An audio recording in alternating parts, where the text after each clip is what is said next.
लाकारं व्याप्तं येन चराचरं तत्पदं दर्शितं येन तस्मै श्री गुरुवे नमः। यो आर्यत पापेभ्यः सर्वदा सर्वमानवान् प्रयोजयति धर्मे च नित्यं गुरुं पूज्यं नमामि तं।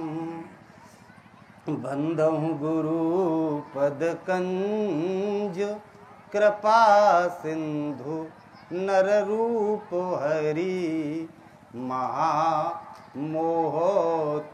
पुंज जासु वचन रविकर निकर जरत सकल सुरवृंद विषम गरल जहि पान किए तिहिना भजसी मन मंद को कृपाल शंकर सरेश। बोलिए गुरुदेव भगवान की। अच्छा कीर्तन 2 लाइन कर लो फिर सत्संग सुनाओ। ओम जय गुरुदेव, ओम जय गुरुदेव।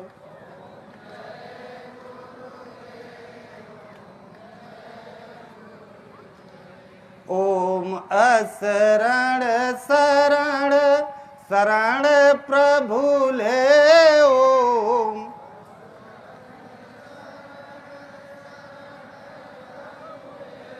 ओम जय गुरुदेव, ओम जय गुरुदेव।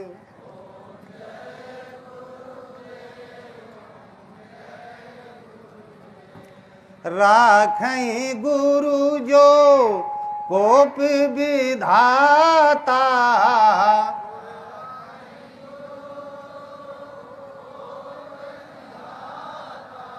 गुरु रूठे नहीं को जग त्राता।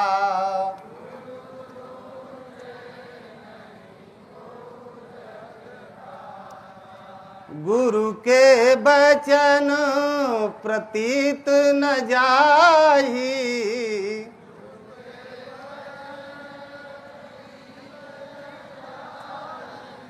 सपने सुगम न सुख सिधिताई।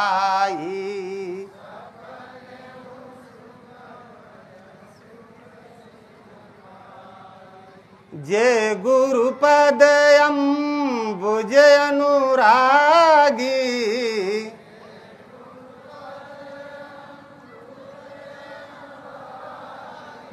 ते लोकहूँ बेदहूँ बड़ भागी।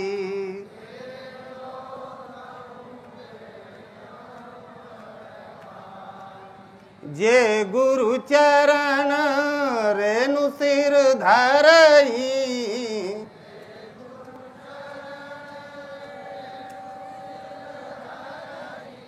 ते जग सकल विभव बस करई।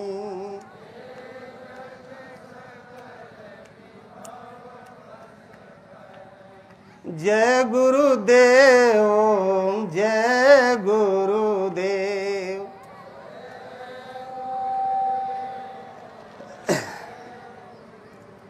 ओम जय गुरुदेव, ओम जय गुरुदेव।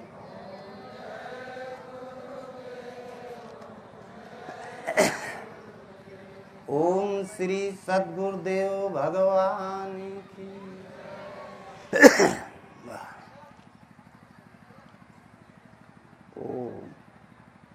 हाँ, सत्संग आप लोग सुबह से सुने रहे हैं, लगातार संत लोग सुना रहे हैं और बहुत ही अच्छा सत्संग सुना है। शास्त्रों के गूढ़ रहस्यों को आप लोगों को सामने बताए। गुरु महाराज का आप लोग दर्शन करके आए हैं और गुरु महाराज की लिखी हुई यथार्थ गीता आप लोग पढ़ रहे हैं। गुरु महाराज कहते हैं गीता धर्म शास्त्र है। अब हम बताएंगे गीता धर्म शास्त्र के विषय में कुछ। गीता को धर्म शास्त्र कहा गया। अनादिकाल से आज तक जितने ऋषि महात्मा हुए प्राय लेखनी चलाते ही चले आए और कुछ न कुछ आध्यात्म के विषय में ही लिखे। और धर्म शास्त्र केवल गीता को बताया गया कि गीता धर्म शास्त्र। आखिर गीता ही धर्म शास्त्र क्यों? तो पहले पुस्तक के अंदर जो कुछ लिखा होता है उसी का सारांश, उसका शीर्षक होता है। जिस पुस्तक में शिक्षा के विषय में बताया गया तो शिक्षा शास्त्र हो गई, राजनीति के विषय में बताया गया तो राजनीति शास्त्र, अर्थशास्त्र, समाज शास्त्र। तो जिस ग्रंथ में धर्म के विषय में बताया गया उसे धर्म शास्त्र कहा गया। अब धर्म कहते किसे हैं पहले हम ये समझें कि धर्म है क्या। तो मानस में आया धर्म न दूसर सत्य समाना, आगम निगम पुराण बखाना। सत्य के समान कोई धर्म नहीं, अर्थात धर्म को सत्य बताया गया, सत्य को ही धर्म बताया गया।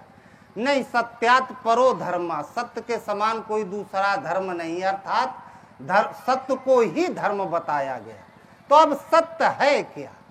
तो सत्य ब्रह्म सत्यम जगत मिथ्या। सत्य परमात्मा है और मिथ्या संसार है। तो जिस ग्रंथ में परमात्मा के विषय में बताया जाए उस ग्रंथ को धर्म शास्त्र कहा गया। और पूरी गीता को आप उठा के देखें शुरू से अंत तक, गीता में आत्मा और परमात्मा के अलावा और किसी का कहीं नाम नहीं है, किसी का कोई अस्तित्व नहीं है। एक तो परमात्मा सत्य है, दूसरे परमात्मा का ये विशुद्ध अंश आत्मा, ईश्वर अंश, जीव अविनाशी, चेतन अमल सहज सुख राशि। परमात्मा अजर अमर शाश्वत है तो उसका ये अंश आत्मा भी अजर अमर और शाश्वत है। सत्य वस्तु है आत्मा, मिथ्या जगत प्रसार, नित्या नित्य विवेकिया लीजे बात विचार। एक तो परमात्मा सत्य, जगत मिथ्या, और इधर बता दिया गया कि आत्मा सत्य जगत मिथ्या। अविनाशी परमात्मा है और उसका ये अंश आत्मा ये भी अविनाशी है। तो पूरी गीता में केवल आत्मा और परमात्मा के विषय में ही बताया गया है, इसलिए गीता को धर्म शास्त्र कहा गया।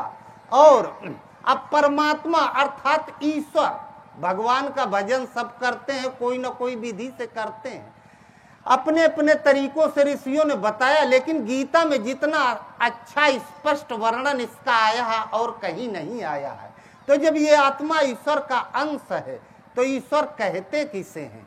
तो ईश्वर की परिभाषा महर्षि पतंजलि ने बहुत अच्छी दी है।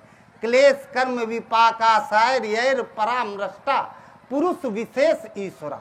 महर्षि पतंजलि कहते हैं क्लेश कर्म विपाक और आशय, इन चारों से जो अत्यंत परे है, जैसे कभी कोई संबंध ही नहीं था, वो विशेष पुरुष ईश्वर है। क्लेश कहते हैं दुख को। संसार में जो कुछ भी दिखाई सुनाई दे रहा है, संयोग हो गया तो क्षणिक सुख, वियोग हो गया तो दुख, जो कुछ दिखाई सुनाई दे रहा है ये सब दुख का मूल है। कर्म, मनुष्य कुछ न कुछ किया ही करता है और जो कर्म करता जाता है वो इकट्ठा होता जाता है, फिर वही बाद में भोगने को मिलता है। निज कृत कर्म भोग सब भ्राता। तो उन कर्मों का संग्रह और आशय, मनुष्य कुछ करता है तो उसके पीछे कुछ न कुछ उसका उद्देश्य होता है। इन चारों से जो अत्यंत परे है वह विशेष पुरुष ईश्वर है।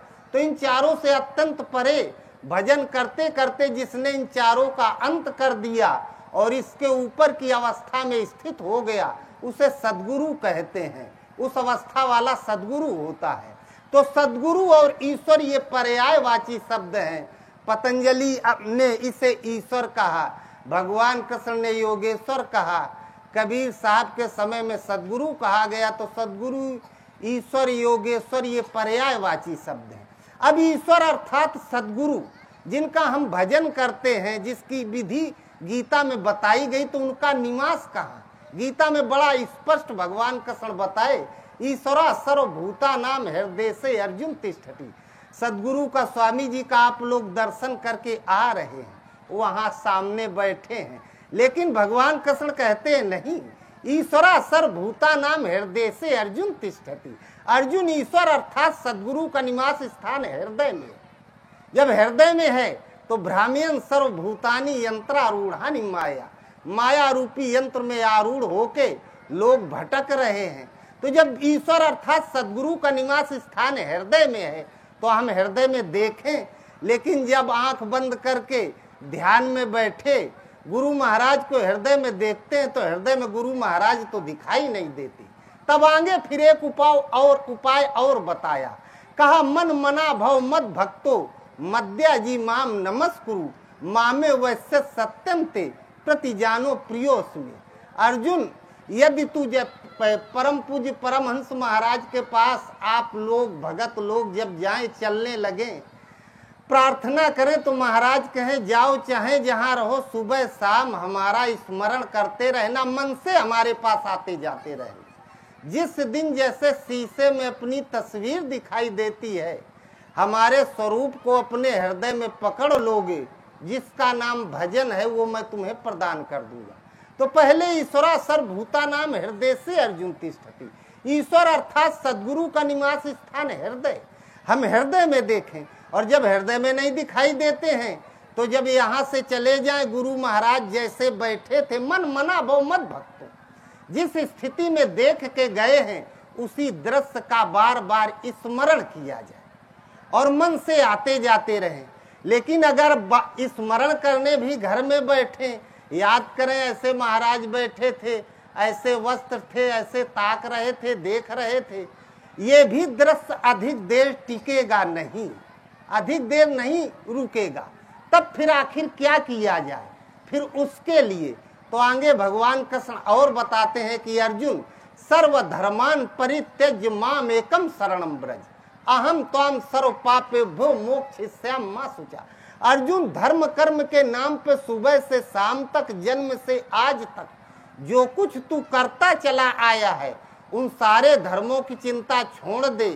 वो नहीं गंगा नहाने जाते हैं और वो देवी देवताओं की पूजा करते, धर्म कर्म के नाम पर करते हैं। तो भगवान कृष्ण कहते हैं पहले धर्म कर्म के नाम पर सर्वत्र बिखरी हुई श्रद्धा को समेट कर माम एकम शरणम ब्रज, एकमात्र सदगुरु की शरण में हो जा। और जहाँ एकमात्र सदगुरु में श्रद्धा स्थिर हुई तो अहम त्वाम सर्व पापेभ्यो मोक्षयिष्यामि मा शुचा, मैं तुझे संपूर्ण पापों से मुक्त कर दूंगा। अब शरण में हम जाएं, ध्यान करें, स्वरूप स्मरण में आवे, तब तो चरण पकड़े, तब तो ध्यान में जाएं। जब स्वरूप नहीं टिक रहा है तो आगे फिर बताया ओम इक्तेकाक्षरम ब्रह्म व्याहरम माम निस्मरन। अर्जुन, जब मैं स्पष्ट रूप से नहीं दिखाई दे रहा हूं तो कोई दूर दराज है दिखाई नहीं देता है तो नाम लेके पुकारा जाता है, तेज आवाज में बुलाते हैं, जब बुलाते हैं तो सुन के वो फिर चल के पास आ जाता है। तो जब हमें नहीं दिखाई दे रहे हैं तो हम ओम, जो अक्षय ब्रह्म का परिचायक है, उन अविनाशी ईश्वर अर्थात सदगुरु का उद्बोधक है, उस नाम के द्वारा उन्हें पुकारे, और पहले जोर से पुकारे, बैखरी से पुकारे। और जब हम पुकारेंगे तो देखिए नाम रूप आधीना, रूप ज्ञान नहीं नाम विहीना, अग जग जीवन रहित विरागी, प्रेम ते प्रभु प्रगटई जिम आगी। भगवान अर्थात सदगुरु प्रकट हो जाएंगे, सामने प्रत्यक्ष हो जाएंगे।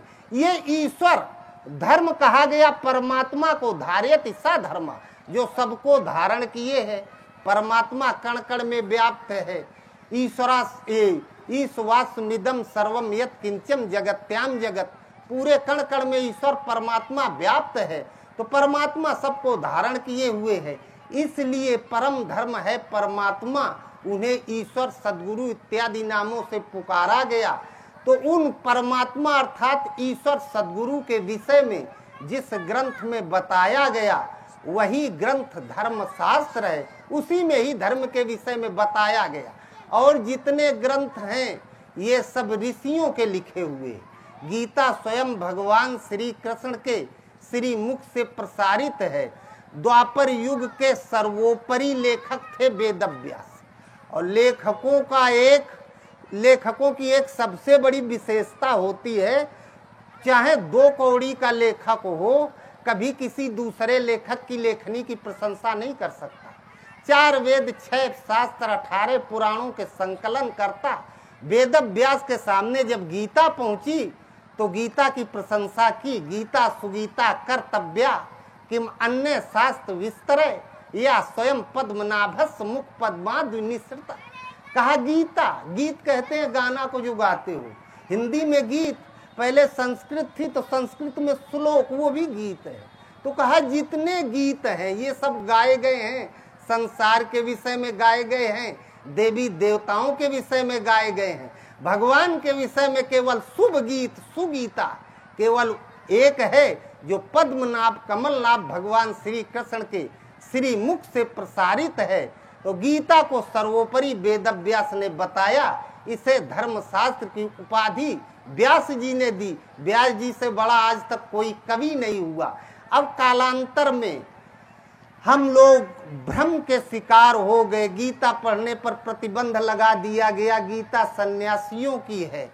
घर घर में मानस के पाठ होते हैं, अखंड रामायण होती है, सुंदर कांड का पाठ होता है, लेकिन एकदम गलत। अब वो आकाश से पानी बरसता एकदम निर्मल, नीचे आया गड्ढे में भर गया, इतना गंदा हाथ धोने काबिल नहीं रह गया। भूमि परत भा डाभर पानी तिम जीव ही माया लपटानी। परमात्मा से छूट के ये जीव जब माया में फंसा तो बुद्धि हो गई उल्टा। गीता भगवान कृष्ण ने अर्जुन को सुनाई थी। अर्जुन एक गृहस्थ था, विरक्त नहीं था। उस गृहस्थ के लिए सुनाई गई। और उस समय भगवान कृष्ण ने गीता सुनाई जब दोनों 18 अक्षौणी सेना युद्ध के मुहाने पे कौरवों की विशाल सेना को देख के अर्जुन ने कहा, केशव कोई जरूरी नहीं कि वो मारे जाए, हम भी मारे जा सकते हैं। कोई जरूरी नहीं कि हमारी विजय हो, उनकी भी विजय हो सकती है। हार्ट अटैक हो गया और गिर पड़ा रथ पे। तब भगवान कृष्ण ने गीता सुनाई। गीता सुना दी, कौरव मारे गए, पांडव नहीं मारे गए, नहीं मरे पांचों भाई। तो इसीलिए तो सब पूजा पाठ करते हैं कि अल्प मृत्यु से बच जाएं। और हस्तिनापुर की गद्दी मिल गई पांडवों को। अपनी हस्ती को आगे बढ़ाने के लिए ही पूजा पाठ सब करते हैं, यही भगवान से मांगते हैं। तो अर्जुन को गीता सुनाई गई। गीता गृहस्थों का धर्म शास्त्र है, मानस तो विरक्तों के लिए है। गावत ब्रह्मादिक मुनि नारद वाल्मीकि विज्ञान विशारद सुख सनकादि शेष अनुसारद, ये सब विरक्त थे। गावत संतत शंभु भवानी अरुघट संभव मुनि विज्ञानी व्यास आदि कवि वर्ज बखानी। तो ये केवल गीत मानस विरक्तों का ग्रंथ है। और जिसने सुनाई विरक्त ने सुनाई, विरक्त को सुनाई। शंभु सो शिव काक भुसुंड दीन्हा राम भगत अधिकारी चीना। काक भुसुंड शंकर जी और वो याज्ञवल्क्य भरद्वाज तुलसीदास जी सब महात्मा थे। इसलिए गीता आपका धर्मशास्त्र है, उसे आप पढ़ें। और पढ़ेंगे तो पढ़ने के बाद में अंत में भगवान कृष्ण कहते हैं, अर्जुन हमारे और तुम्हारे बीच हुए इस धर्ममय संवाद को जो सुनेगा वो उत्तम लोकों को प्राप्त होगा।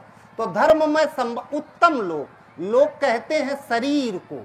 तो उत्तम शरीर क्या है? नर समान नहीं कवनो देही, जीव चराचर जाचत जेही। गीता में बताया गया, ओम का जप कर, सदगुरु के स्वरूप का ध्यान कर। सदगुरु गुरु महाराज मनुष्य हैं, मनुष्य शरीर वाले हैं। यदि हम उनके स्वरूप का ध्यान करेंगे तो जब हमारी मृत्यु होगी, अगला शरीर मिलेगा, तो जिसके प्रति मनुष्य की श्रद्धा होती है, जन्मत मरत दुसह दुख होई, उस भयंकर वेदना के समय उसी इष्ट का स्मरण करता है। हनुमान जी के स्वरूप का स्मरण करेंगे तो मरेंगे, बंदर बन जाएंगे। गुरु महाराज मनुष्य शरीर के आधार वाले हैं, इसलिए शरीर छूटेगा तो मानव तन मिलेगा। दूसरे वो भगवान है, चाहे 100 जन्म लागे चाहे 1 लाख, जब तक वो अवस्था नहीं प्राप्त हो जाएगी, बीच में विराम नहीं, उत्तम लोक अर्थात निरोगी शरीर प्राप्त होगा। तो अर्जुन जो हमारे तुम्हारे बीच हुए इस धर्ममय संवाद को सुनेगा वो उत्तम लोकों को प्राप्त होगा। और जो पढ़ेगा उसके द्वारा मैं ज्ञान यज्ञ से पूजित होऊंगा। पढ़ने का मतलब उसका अध्ययन करके 2 कदम चलना। यदि सुबह शाम कोई लग गया भजन करने में तो ज्ञान यज्ञ जो थ्योरी हमने गीता में लिखी है उसका प्रत्यक्ष दर्शन अपने हृदय में पाएगा, ये ज्ञान यज्ञ। और अर्जुन जो हमारे और तुम्हारे बीच में हुए इस धर्म में संवाद को मेरे भक्तों में कहेगा, उससे ज्यादा प्रिय हमारा सृष्टि में कोई है नहीं। इसलिए गीता पढ़ें, सुने, पढ़ें और उस विधि से भजन करें, और जो आपके संपर्क में आए उसे बताएं तो भगवान के प्रिय हो जाएंगे। इसीलिए सब भजन करते हैं ना, कि हम भगवान के प्रिय हो जाएं, और भगवान के प्रिय हो जाएंगे तो सब दुख आपसे आप भाग जाएगा। बोलो गुरुदेव भगवान की जय।